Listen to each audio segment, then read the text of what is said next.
Vocês estão me ouvindo? Agora? Carrie? Então tá bom. Então, o que a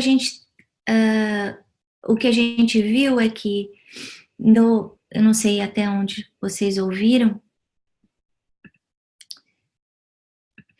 Então, como a gente estava vendo, teve o problema do áudio, né?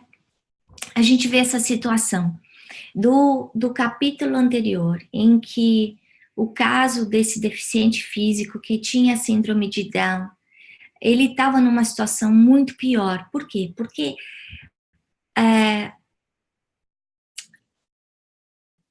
a mudança mental, qualidade mental, nele ainda não tinha acontecido.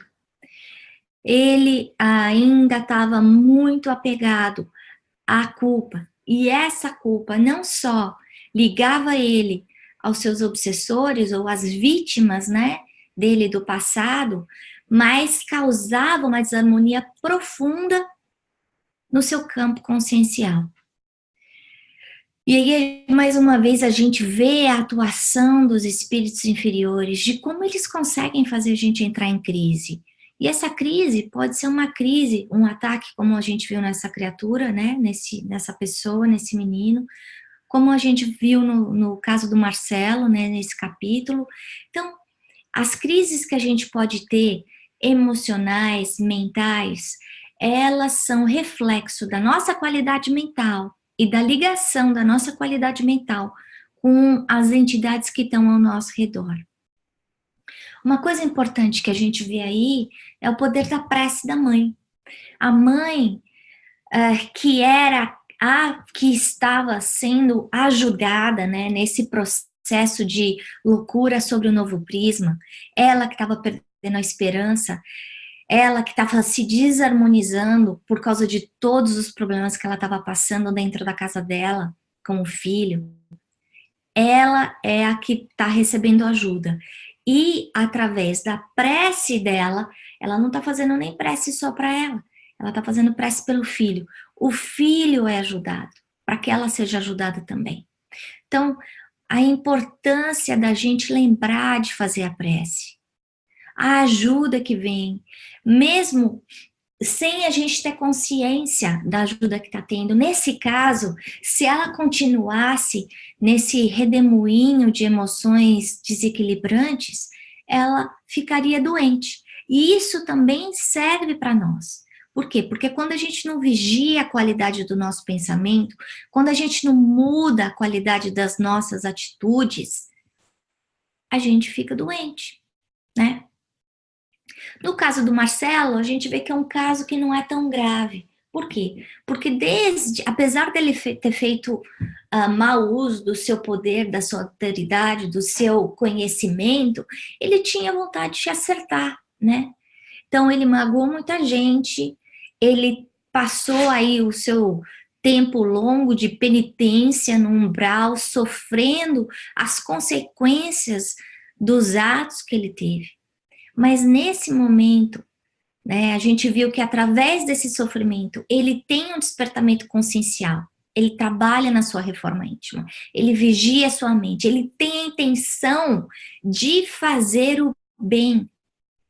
Então, olha só outra coisa interessante, porque muitas vezes a gente está tão centrado nos nossos problemas que a gente não lembra de ajudar ninguém. A gente não dá um telefonema para ajudar, a gente não vai fazer uma caridade, um voluntariado, a gente não visita ninguém num hospital. A única coisa que a gente sabe falar é sobre nós mesmos. E isso é o oposto do que precisa ser feito. Por quê? Porque toda vez que a gente faz o bem, a gente consegue se ajustar com a lei de amor. Então, apesar dele ter feito mal durante muito tempo, o fato dele estar fazendo bem agora está ajudando ele na sua cura. Então, outra coisa que é interessante é que ele é o seu médico. Através da mudança mental, através das preces, através do passe, através das boas escolhas, do desejo sincero de fazer o bem e colocando aquela vontade em ação, ele está sendo ajudado. Outra coisa importante que a gente vê aí é o sono. Daí a importância da gente fazer as preces antes de dormir. Por quê? Porque durante o sono, no desprendimento do nosso espírito, a gente tem a oportunidade tanto de aprender, tanto de ser ajudado, inspirado pelos mentores, tendo conversas fraternas, como a gente também fica exposto àqueles espíritos a quem a gente fez o mal. Então, a minha noite de sono, ela vai estar diretamente ligada à qualidade do meu dia, boa ou ruim, em termos de sentimento, assim como as últimas coisas que eu fiz antes de deitar. Por isso a importância da gente colocar uma rotina de tranquilidade antes de dormir, da gente fazer a prece, da gente lembrar de agradecer as coisas boas. Por quê? Porque toda vez que a gente agradece, a gente muda o nosso padrão vibratório. A gente sai da postura de vítima para uma postura de honrar a Deus. E imediatamente a gente se liga com os mentores, né, superiores. A outra coisa é que a gente vê que a saúde mental está diretamente ligada ao impacto que é feito na saúde do corpo. Então, André Luiz Calderaro explicam para a gente que só tomar o remédio que a gente compra em prescrição na farmácia, não é o suficiente. Por quê?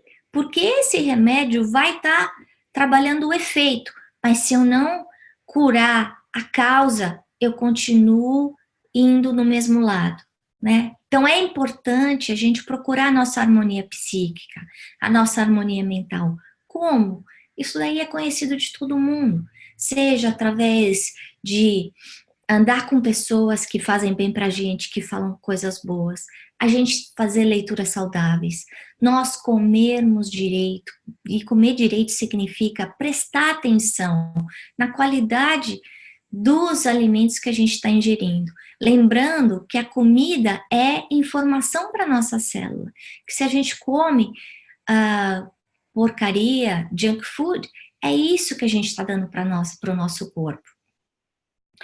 Então, companhias, qualidade no que eu leio, no que eu assisto, qualidade dos meus pensamentos, exercício físico. Por quê? Porque a gente sabe que fazendo exercício físico, a gente libera hormônios de alegria e que ajudam, que compensam coisas difíceis que estão acontecendo dentro do nosso corpo. E a alimentação. Então, a gente vê que pensar bem e trabalhar na nossa saúde mental e física ajuda a nossa cura, né? Muitas pessoas hoje em dia falam de yoga, falam de meditação, é inquestionável o valor e o impacto da meditação. E aí a gente está vendo a prece, que é uma forma de meditação. É eu me desligar do momento atual e simplesmente me conectar com Deus, né? A gente vê que esse menino, o Marcelo, até os 14 anos, e aí a gente vê outra informação importante, que aos 14 anos é quando a reencarnação está completa, a ligação entre o corpo, o perispírito e o espírito se completa. Então, até os 14 anos, ele está sendo muito protegido pelos pais. A partir dos 14 anos, ele fica mais suscetível à influência daquelas vítimas de passado. Aí a importância da gente, como pais, trabalhar no estofo moral dos nossos filhos quando eles são pequenos. Porque é nessa fase preparatória que a gente vai ajudá-los a conseguir ser o homem novo, a mulher nova nessa vida, deixando os vícios de passado. E uma coisa interessante que a gente vê é a comparação de Calderaro à descoberta de Pavlov, né? Então, a gente vê que nós instintivamente voltamos para ações, para comportamentos que nós já tivemos de passado. Então, no caso dele, ele que sofreu o ataque das vítimas, que viraram algozes no plano espiritual, esse medo, essa culpa, o remorso volta automaticamente, apesar da qualidade mental dele ter melhorado. Então, quando ele baixa o padrão e é influenciado pela sua própria mente, fazendo a ligação com o que aconteceu, ele tem a crise. E a epilepsia, a gente vê, foi causada pelos danos que aconteceram não só pelos atos dele durante a encarnação, as más escolhas, daí a lei de causa e efeito, mas também pelos ataques, pelo sofrimento que ele passou no plano espiritual, né, na zona umbralina. Ele encarnado, ou melhor, voltando um pouquinho, ele desencarnado, ele reconhece o erro, ele quer melhorar, ele pede ajuda, é ajudado, né? Trabalha para reencarnar, ele pede a reencarnação. Então a gente vê um caso desse, em que ele vem com uma doença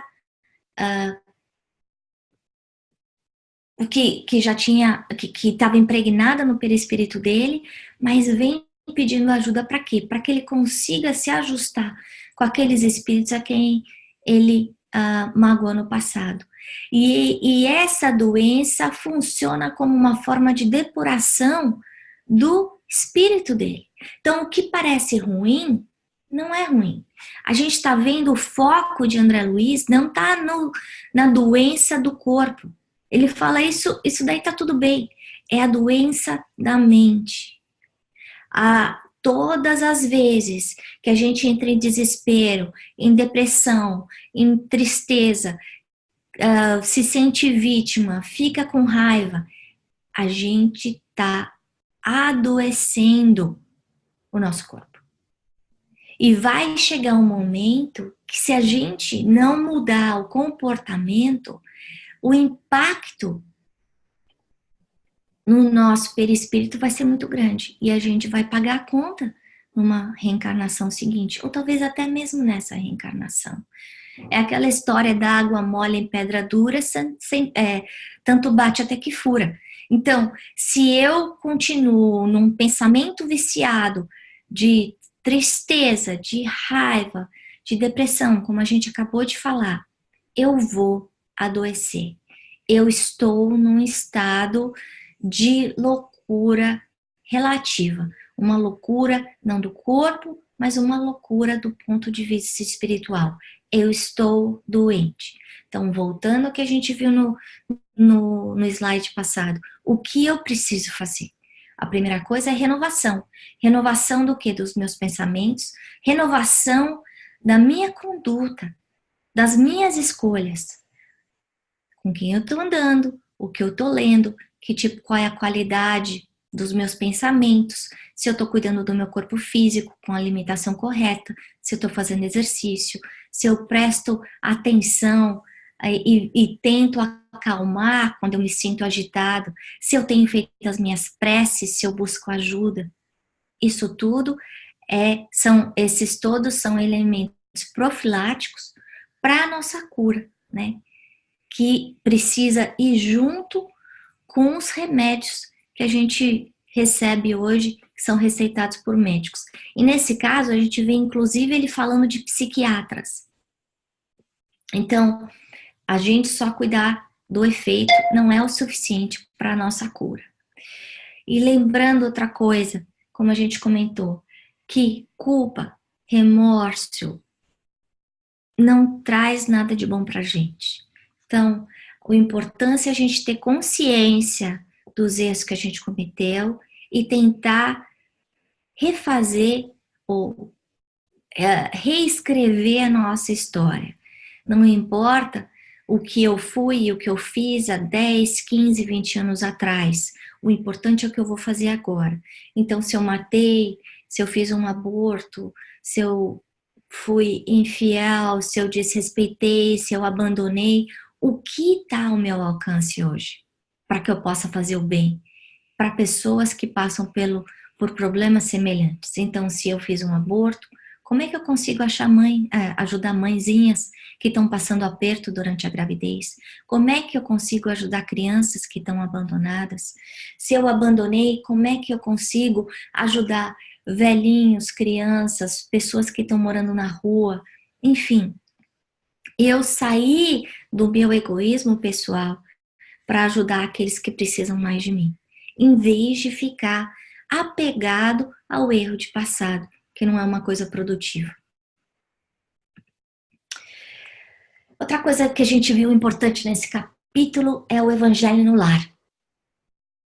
Eu vou fazer uma pausa aqui, para cada um de nós refletir nesse instante, como anda o nosso evangelho no lar?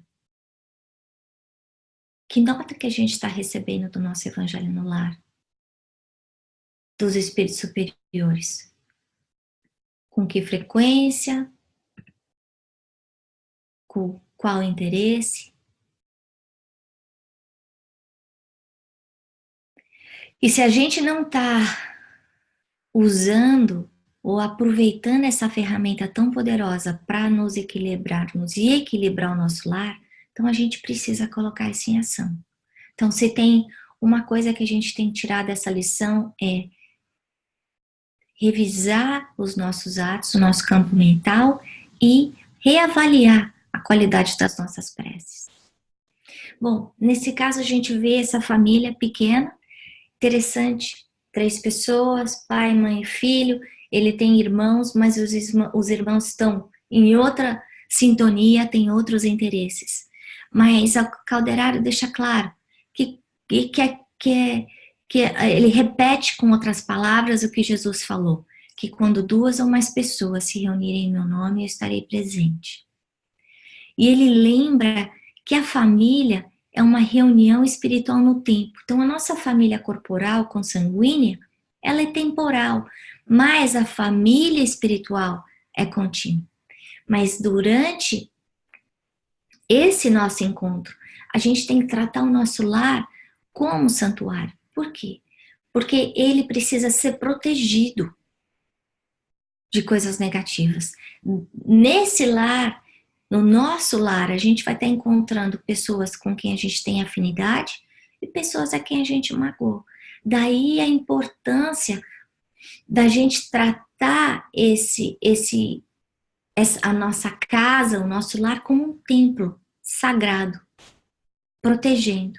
E a proteção que é feita é através da prece. Bom, e aí a gente vê a ajuda que acontece no Evangelho no Lar. A primeira coisa é, eles estão fazendo Evangelho no Lar, 3 pessoas, mas a sala está cheia de desencarnados. E está cheia de espíritos que acabaram de desencarnar. Então a gente vê que quando a casa, o lar, a família tem uma disciplina, uma vontade firme de se ligar ao plano espiritual, esse lar funciona como um hub, como um conduíte, como ferramenta do plano espiritual maior para ajudar outros. Então a gente está imaginando que o evangelho está ajudando só a família? Não está.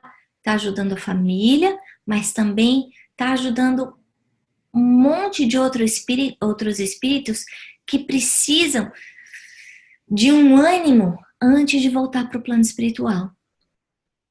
Outra coisa que a gente vê é o fortalecimento da família. Então, é um momento em que existe um enlace fraterno entre os membros, conversas construtivas.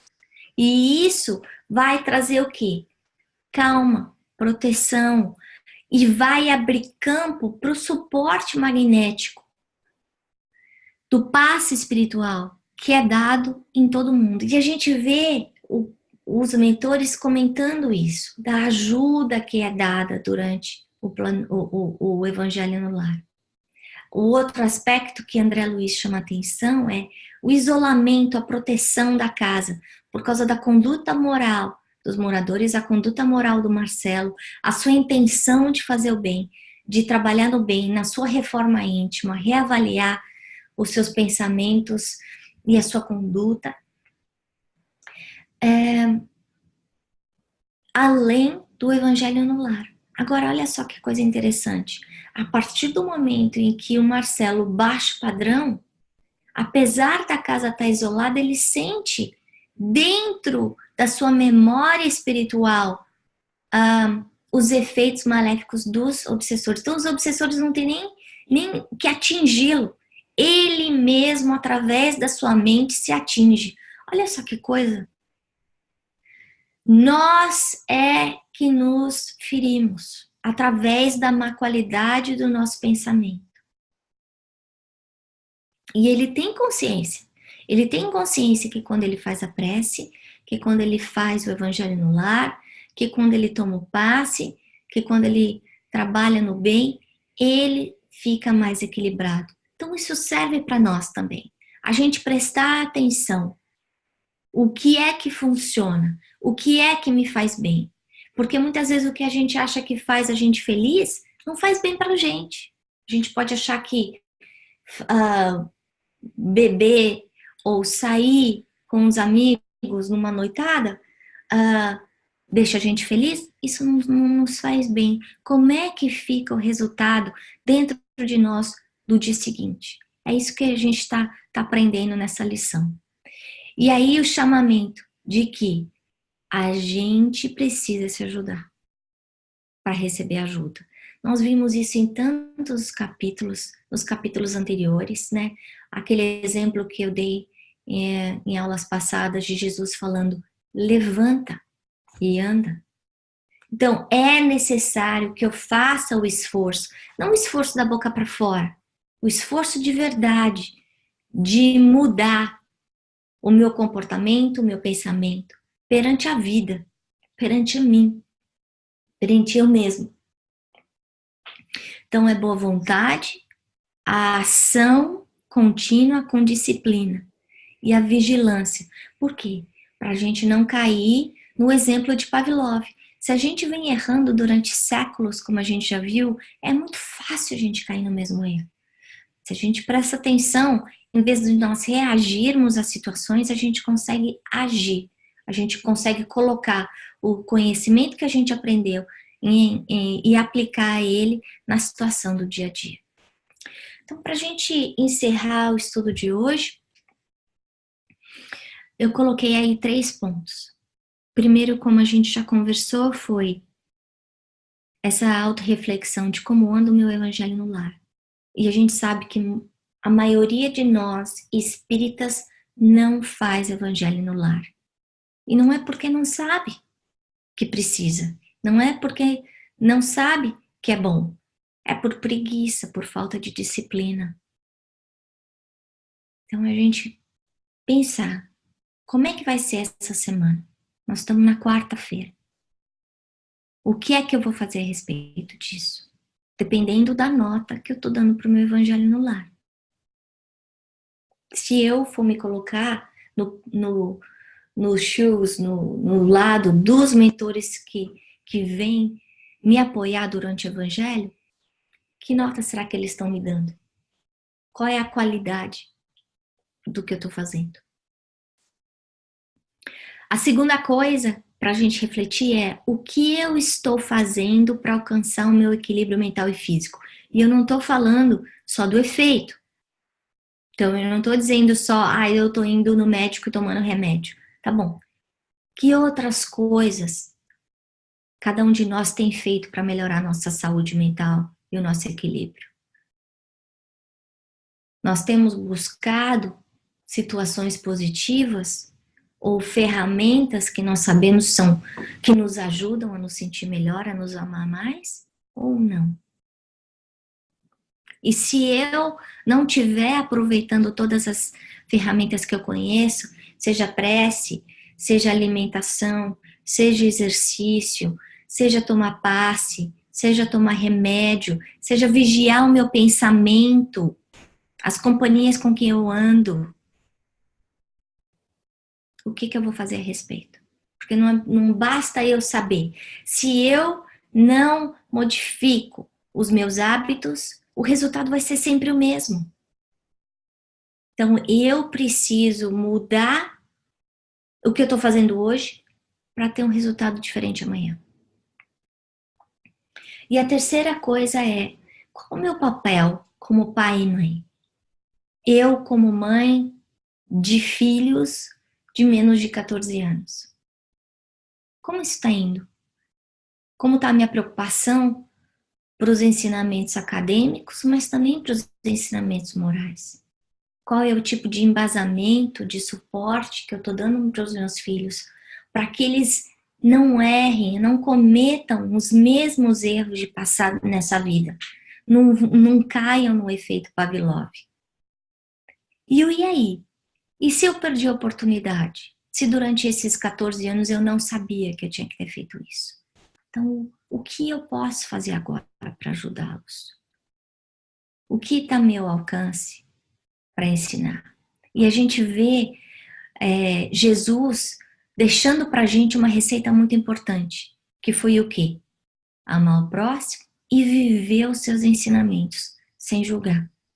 Então, o poder do nosso exemplo, o colocar amor em tudo aquilo que a gente faz, cura qualquer coisa, né? Bom, era isso que eu tinha para falar essa noite. Eu vou tirar todo mundo do mute e para abrir para perguntas.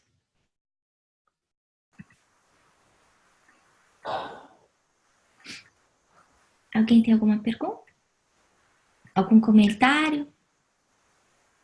Eu queria pedir desculpa, eu totalmente esqueci de hoje. Não sei o que aconteceu. Eu tô doente, acho que eu tô meio fog na cabeça. Aí quando eu vi, falei, meu Deus, meu telefone tava aqui em cima, eu perdi a noção do tempo. Ai, que triste. Perdi a primeira parte, mas tudo bem. Depois você escuta o áudio. É. Algum comentário?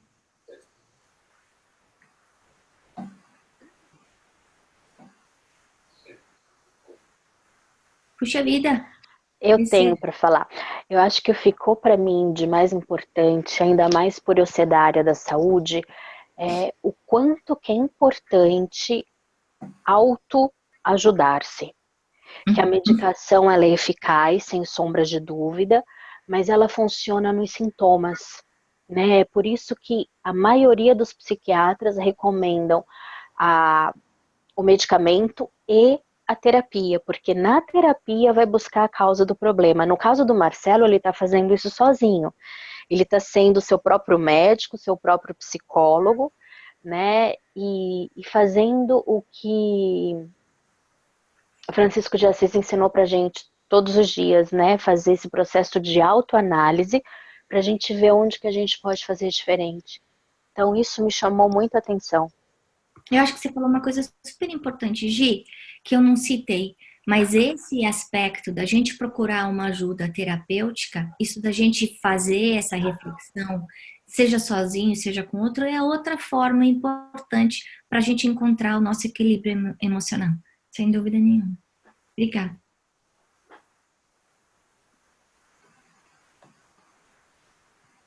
Mais algum comentário?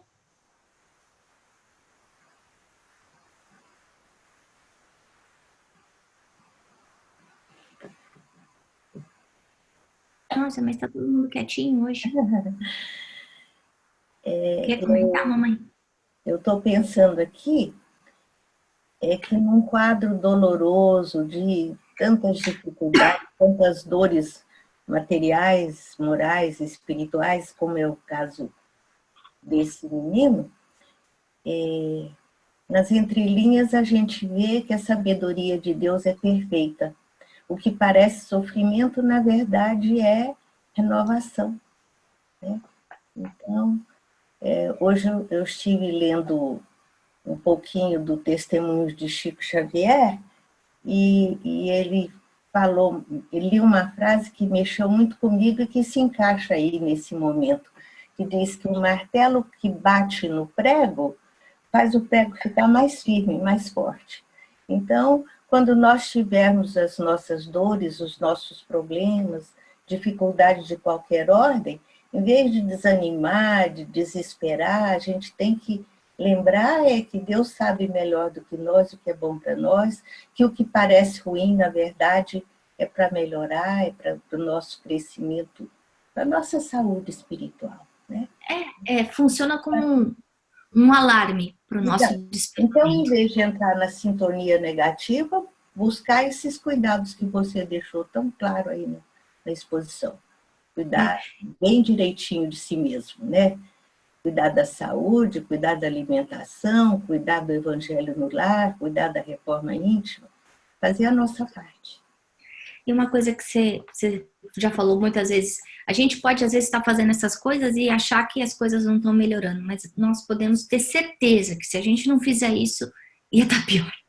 Então, nós sairmos, né, do condicionamento de conforto para melhorar a nossa qualidade como espírito eterno. E não ter a pretensão de querer ensinar para Deus o que é bom para a gente, né? Isso aí é o primeiro passo. Outra coisa que me chamou a atenção foi que ele fala, então, ele errou durante muito tempo, o estrago foi muito grande, ele sofreu durante muito tempo. A recuperação não vai ser imediata, né? Porque ele fica chateado, puxa, eu caí de novo. Uhum. Então a gente vê isso. Quantas vezes a gente escuta pessoas chegando e falando, poxa, meu casamento tá tão difícil, porque ele fala que vai mudar e não vai mudar. Só que já passou 15 anos brigando. E aí a gente fica com a expectativa que tudo vai se resolver em um mês, né? Então é a gente lembrar que da mesma forma que demora para estragar, demora para consertar. Então, se a gente está num processo de regeneração, a gente ter humildade de aceitar as nossas próprias falhas. O cair é normal, o levantar é que é o importante. É mais difícil levantar, né? Então a gente ter essa força de vontade, a disposição de, tá bom, agora eu vou levantar de novo e vou tentar de novo fazer as coisas que eu devia ter feito ou fazer de uma forma diferente, né? Eu acho uma. Oi, Ana. Oi, pessoal. Oi! Saudade de ver essa estante de outro ângulo. Mas eu achei muito importante isso que você falou agora, sobre o levantar e o cair. E eu vejo também que isso vem com a maturidade, assim, né? Conforme a gente vai ficando mais velho, vai ficando acho que mais fácil esse levantar de novo, eu acho, né? Não sei, pelo menos na minha opinião. Mas eu achei bem interessante que você falou isso, porque algumas vezes eu sinto que na doutrina espírita, na casa espírita em geral, a gente faz um picture de um ser humano perfeito, né? E o que é o ideal, né? Aquele que a gente quer atingir, né? Mas aí, às vezes, para as pessoas que estão escutando ou não estão naquele momento para escutar aquilo, dá a impressão assim, eu tô falando por mim mesma, por experiência própria, já pensei assim, nossa, eu não tô nesse nível, eu não sou assim, eu não consigo fazer isso, ou, nossa, eu falho no Evangelho no Lar. Para mim, eu achava que eu falhava no Evangelho no Lar e todo mundo fazia certinho. E acho que então, mas estou falando por experiência própria. Aí, agora com mais aprofundamento, né, na doutrina espírita e interessante que o aprofundamento da doutrina espírita está fazendo eu aprofundar no eu mesmo, né? Na minha reforma íntima, conhecendo os meus limites, as minhas formas de me refazer, eu já enxergo isso com mais maturidade. E eu acho que é isso mesmo que você falou. Eu acho que o bonito é o levantar. Porque se a gente não cair, a gente não aprende, né? Então, eu acho que o aprendizado é exatamente isso que você falou. É essa força, essa coragem de levantar e continuar. Obrigada, Karina. Muito bom. Você. Então tá na hora da gente encerrar agora. Glaucia, você quer fazer a prece de encerramento pra gente? Sim, com certeza. Faz, querido. Então vamos fechar nossos olhos. Respirar fundo.